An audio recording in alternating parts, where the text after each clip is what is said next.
apart from the crisis, we all have many other challenges. I'll just name two. One is green transition. Second one is the challenges connected with the aging population. But above all, I truly believe that competitiveness should be #1 priority of all of us.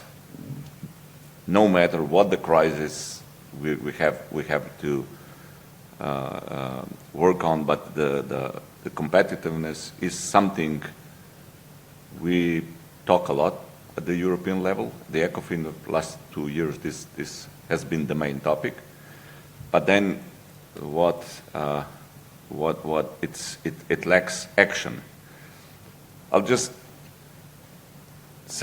will just explain two examples. On when the US introduced the tariffs, the Chinese in less than 30 days signed over 100 agreements with mostly other Asian countries.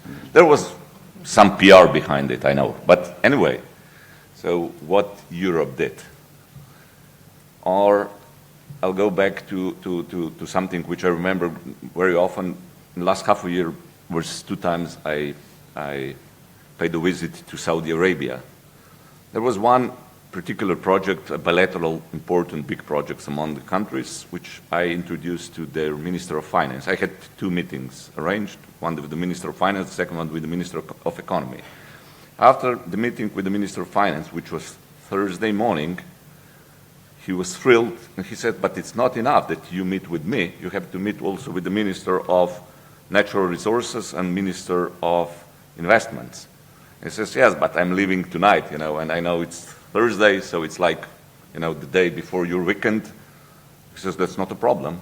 So I had all 4 meetings. The last one was on Thursday at 8 or 9 with all the teams behind.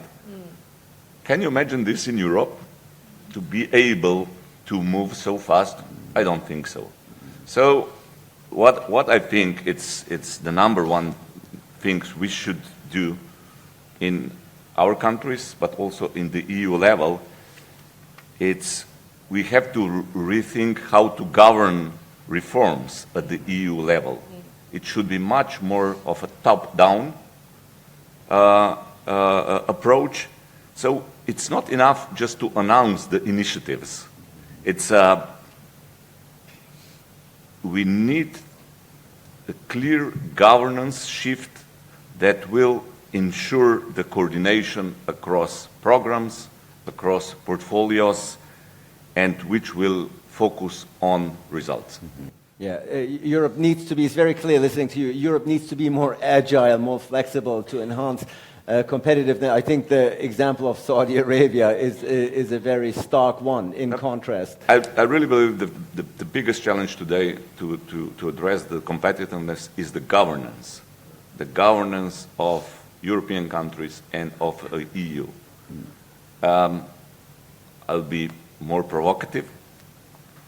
I think that it's, especially in the circumstances in the world we live today, that the decision-making process is way too much democracy.